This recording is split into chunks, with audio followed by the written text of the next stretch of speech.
One of the coolest characters in Marvel's universe is our favorite friendly neighborhood Spider-Man. Thanks. Who doesn't love the geeky kid who is bestowed with awesome powers and can do everything a spider can? Everyone's got a gimmick now. Well, it turns out that while Spidey might have some awesome powers, he also has some pretty useless abilities. You have the right to remain silent! Want to know which of Spidey's abilities are a bit subpar? Watch our video and find out. Before we get started, swing on over to that subscribe button to stay up to date with all our awesome videos. You won't regret it, we promise.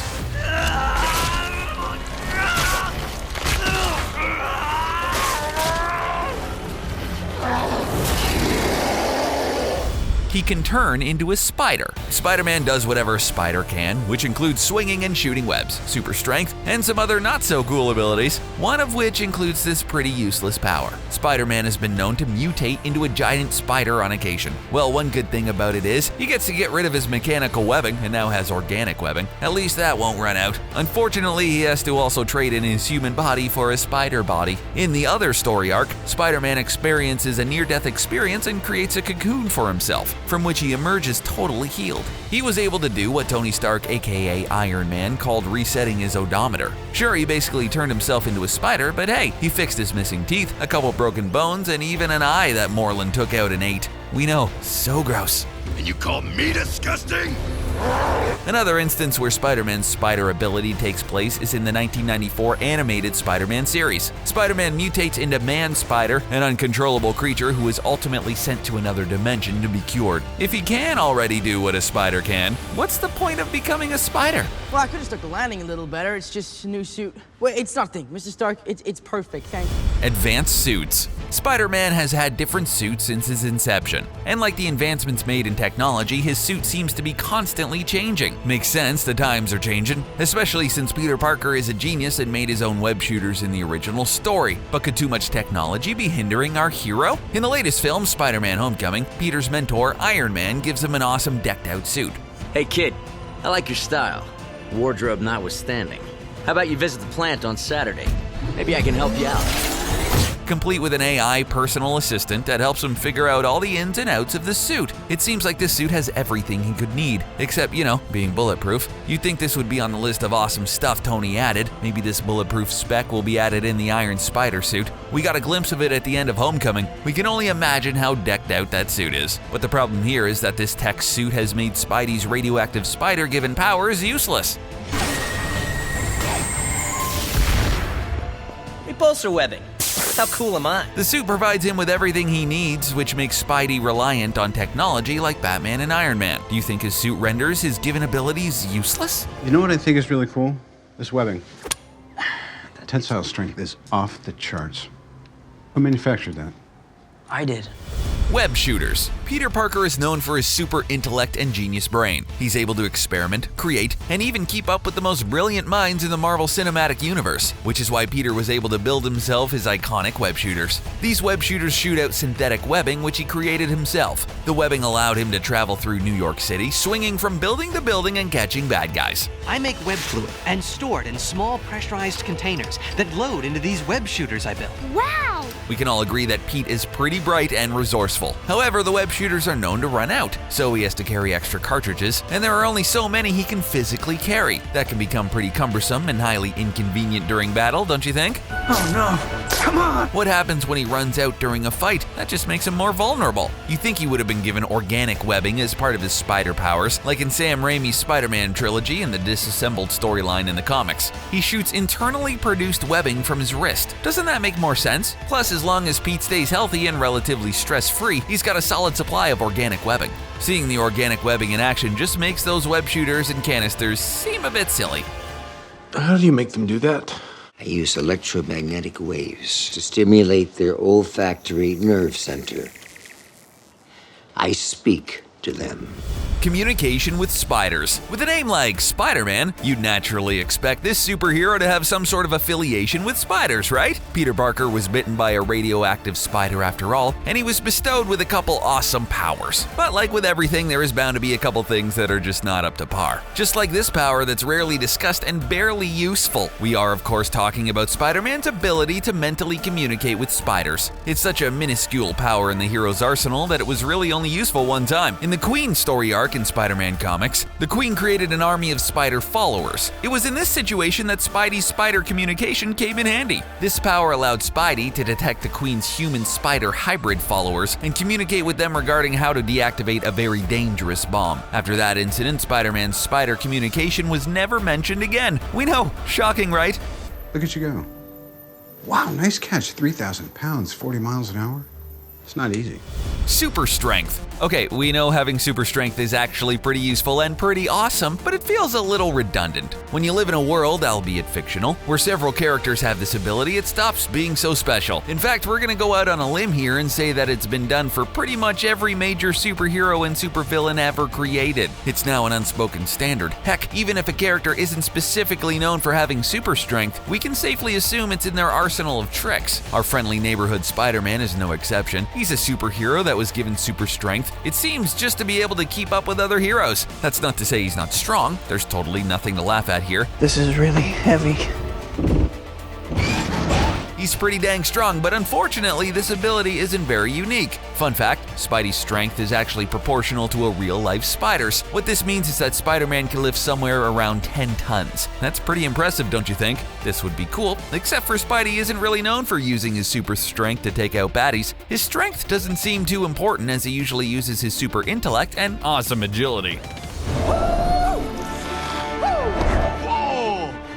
He stole that guy's pizza!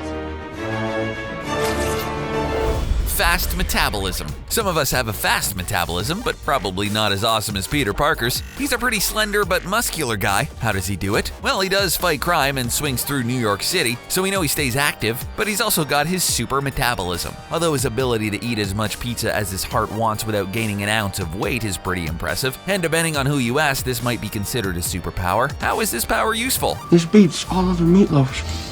Sure, metabolism in terms of weight isn't necessarily that useful, but it does come in handy if Spidey is poisoned or drugged by an enemy. Spider's body digests and processes stuff a lot faster than normal, so that wouldn't affect him as much. Here's a brand new spider buggy. Yeah, a new spider buggy. Woohoo! Spidermobile. One of the coolest superheroes is the broody and dark Cape Crusader himself, Batman. He's got some wicked cool gadgets that allow him to keep up with the best of them. Plus, who wouldn't want some of Bruce Wayne's awesome gadgets and cars? We know we would. We think Spidey would also, but hey, what kid wouldn't? Spider-Man had something called the Spidermobile, which was his own branded super vehicle. Unfortunately, it was not quite as cool as the Batmobile. The car is something we've never seen on screen or really heard about often, and here's why. The whole gist of Spider-Man is that he doesn't need to drive, he's got web shooters. Who would want to sit in a nightmare that is New York City traffic when you can avoid it? In the comics, car company Corona Motors wanted to promote a new engine, so they offered it to Spidey and put it in a Spidermobile. This just seems like a silly idea. Spidey thought so too at first, but turns out money talks and the endorsement deal was too good. What could have been a cool car turned out to be just a dune buggy with web launchers. And to top it off, the car was wrecked because, hey, Spider-Man didn't learn to drive. Talk about useless. What are you looking for? Bat car keys? Bat breath mints?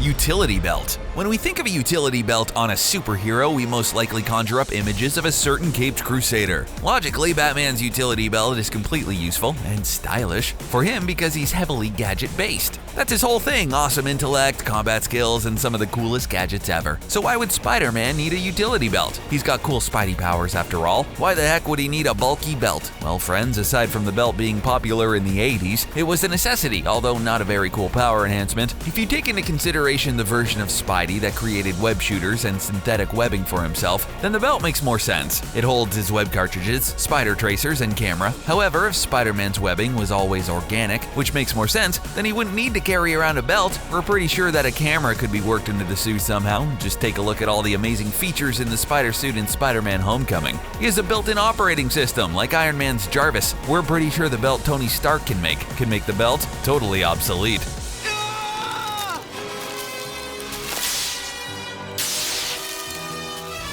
Growing extra limbs. For some of us who are arachnophobes, we still love Spider-Man because he has all the awesome abilities of a spider, but does not actually look like one. Ugh. Luckily, he still looks human. He has 2 arms and 2 legs, no creepy, crawly extra limbs, and he does anything spiders can.